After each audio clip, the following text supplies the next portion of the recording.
Namaskar. Today we're going to discuss how to do cat-cow pose. In an earlier article you had seen it was a recommendation for developing core muscles or instead of using a crunch. So we're going to go to table first. I'm going to come sideways, and when you set yourself up in table, there are a couple of things that you want to do. You want to make sure your hands are directly under your shoulders. You want to try to get a neutral spine. Spread your fingers apart. Make sure your elbows are not locked. Make sure also that your knees are directly under your hips. Also look through your legs and make sure that your feet are pointed straight back, not pointed hard. Look over the left side and make sure the toes are not flared out. Look over the right side and make sure those toes are not flared out. And you should be at that point ready to go.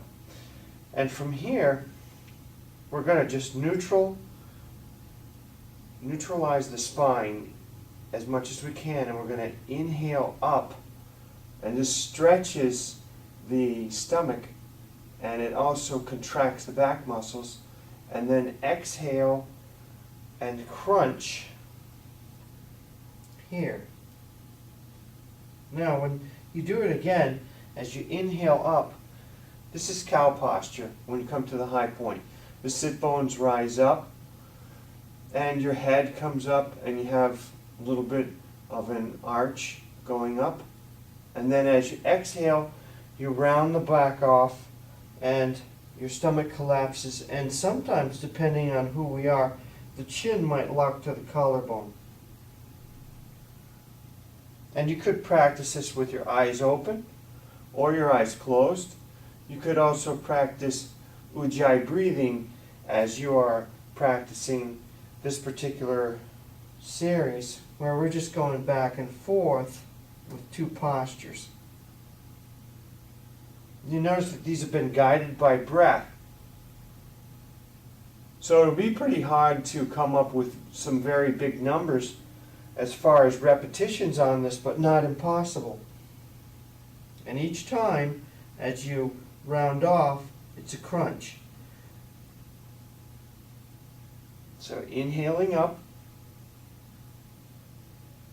and exhaling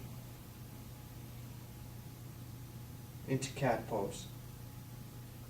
Now, a couple of things to consider when doing this posture.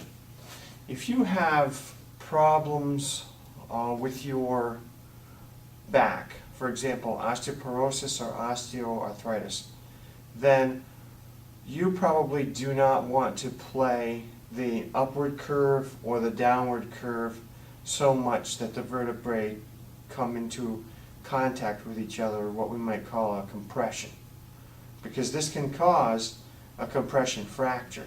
So we want to make sure we avoid that. So if you have back problems of those sorts I just mentioned, osteoporosis, osteoarthritis, you do not want to go to an extreme.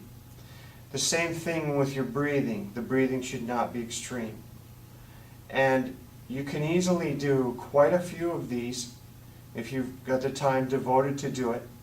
There are other ways to modify it for wrists. For example, some of you who have carpal tunnel may want to roll your hands up. As an example, you may want to roll your hands up.